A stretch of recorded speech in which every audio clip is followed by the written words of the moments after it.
Broadcasting live from the Business RadioX studios in Atlanta, Georgia, it's time for Coach the Coach Radio.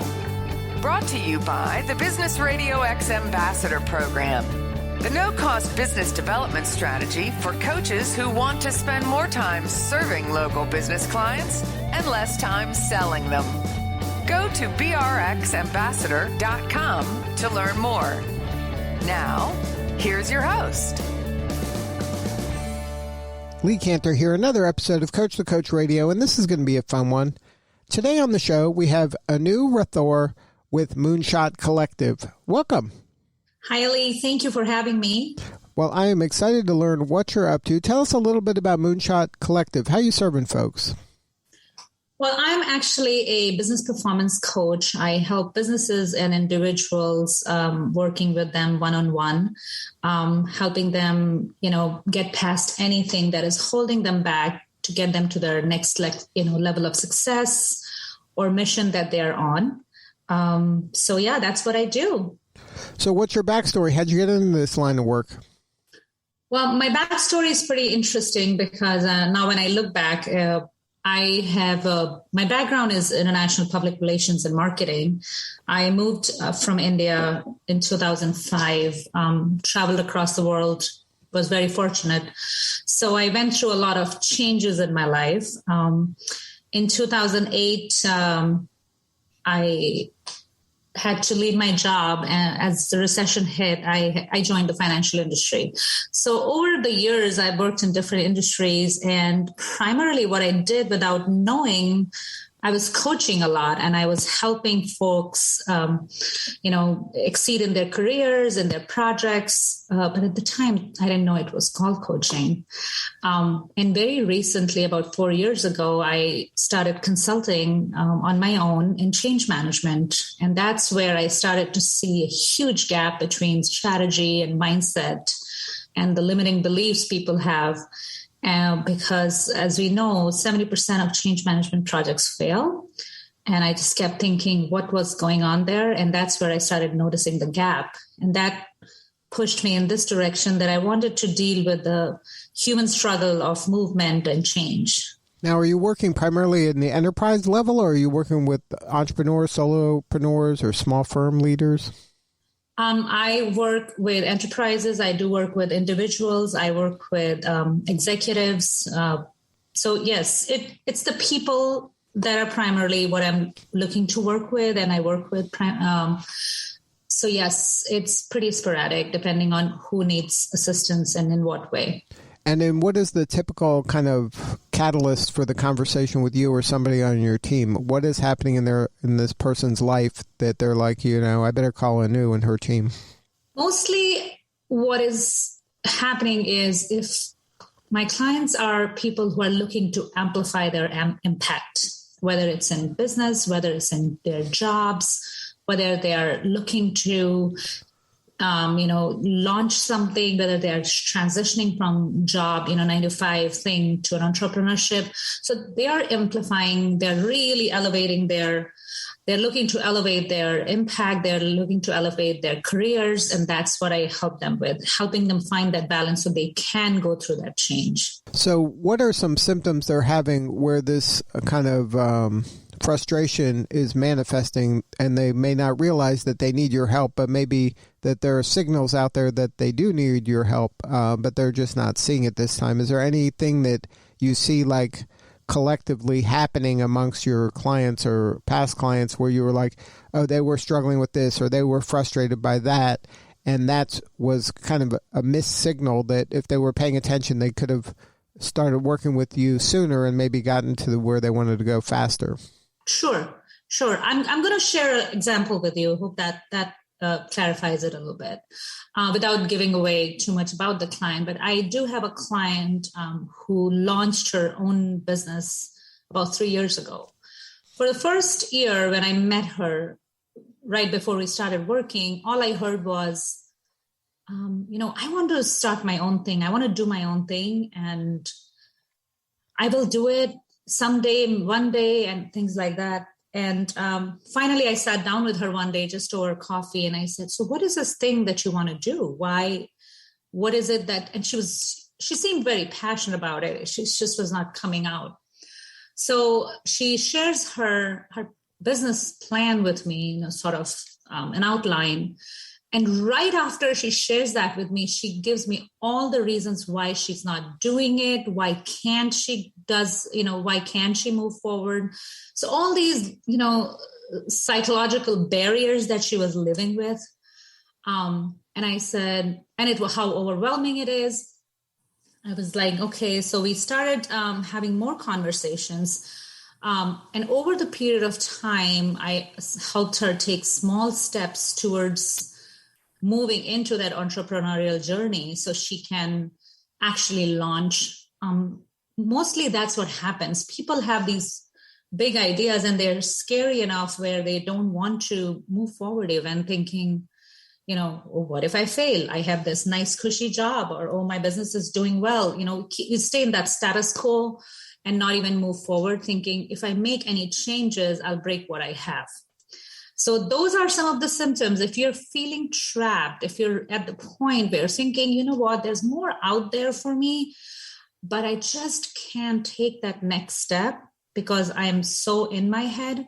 And it happens to a lot of people. It happens to the most successful. I've seen them. Then yes, I would love to hear from you.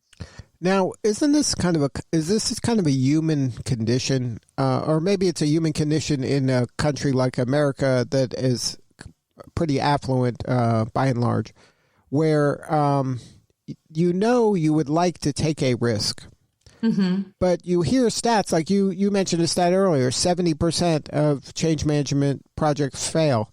The stat of 80-90% of small businesses fail. There's a lot of data that says that whatever you're attempting to do is not going to work. And it takes kind of this fearlessness and courage from an entrepreneur to say, you know what, I'm going to bet on me and I believe in me. And I'll just power through this. And I may not reach, what's that saying? I may not reach for the moon, but I'll still land amongst the stars if I try. How do you kind of help a person work through that fear of the odds are against me in pretty much anything that I'm doing here, and I'm just trying to have the courage to go for it? So one of the main premise that I work around is enrich, elevate, embark. And this comes from my own struggles of going on my own. So everything that you just said, Lee, is absolutely true. We don't want to rock the boat because, that's my paycheck, that's my life, that's my title. How do I do this? So I did a program not too long ago. Actually, I just wrapped it up. So these people are from very diverse backgrounds who wanted to go into the entrepreneurial world. And I told them right in the beginning that there are three possible outcomes that'll come. The first one is so that they have an open mind. First one is your idea is validated, you're good to go, we launch. Second one is you realize that it's just a big idea. The grass is not greener on the other side. You may want to water the grass you're standing on. The third one is you might come up with something completely different that you never thought about. So those were the three things. Going back to enrich, elevate, and embark it's very important.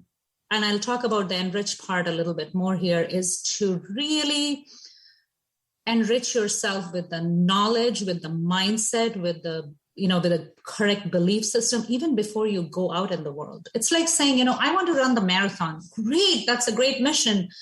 Are you treating your body right? Are you eating the right foods? Are you training yourself right? Once you have enriched yourself, the fears start to go down. You start to see the world with a different lens. Yes, there is negativity, but you also start to see there's more positive way of doing things.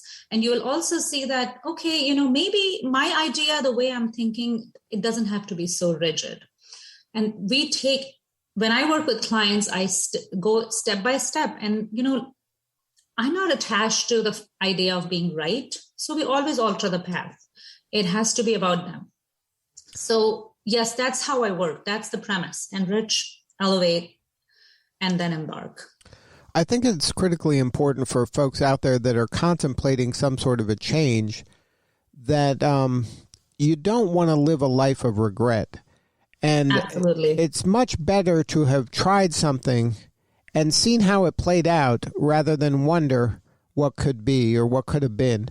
So I am a big fan of taking action, even with incomplete information, because I don't think anybody ever has complete information. So if you have an inkling of an idea, I think it's worth partnering with folks like you, Anu, that can help them have the confidence and put systems in place to help them increase their chances for success. For sure. Absolutely. Like you said, it's not worth living in the place of regret and saying, I wish I would have tried that, or I wish I would have taken that promotion, or I wish I would have done, build that house, whatever it is that they want to do. So that's going through that change is hard. Going through that change is scary because we don't know what's on the other side. But if you really talk to people, they have a good idea, what's on the horizon. They just don't have a clear picture. So I would definitely encourage them to take that chance at a comfortable level. We don't have to go all out and put yourself in a completely stretch out ourselves to a point where we can't even function, but at a comfortable pace. Absolutely. And I think that's an important point, that it doesn't have to be all or nothing. You don't have to put all your chips on the table at one time and risk everything. You can kind of dip your toe into a lot of things, but take some positive action. A little bit every day is going to compound over time, and you're going to get to where you want to go eventually. And if you want to put all your chips on the table, that's a choice as well, but just make it an informed choice. Absolutely. Absolutely. That's where the enriched part comes. You want to launch this business. How much idea do you have about this? What kind of research have you done? Things of that nature. So now, what are ways that folks can interact with you? Do you do private coaching, group coaching? Do you do online courses? What's the best way for someone to engage your services? So I primarily do private one-on-one coaching. The engagements are anywhere from 6 months to a year. And then we revisit to see, do we want to continue working, or are we going to take a break, depending on what needs to be done. I do some group coaching for larger enterprises with their management, with their executive leadership team and things like that. But primarily, I do one-on-one coaching. And if somebody wants to learn more, what is the best way to get a hold of you? I would say LinkedIn. That's the best way to get hold of me. So if you just go on LinkedIn and find my name, Anuradha Rathore, that's where you find me. And that's Anuradha, and last name is Rathore. That is correct. Well, Anu, thank you so much for sharing your story today. You're doing such important work, and we appreciate you. Thank you. It's an honor to be here. All right, this is Lee Cantor. We will see you all next time on Coach the Coach Radio.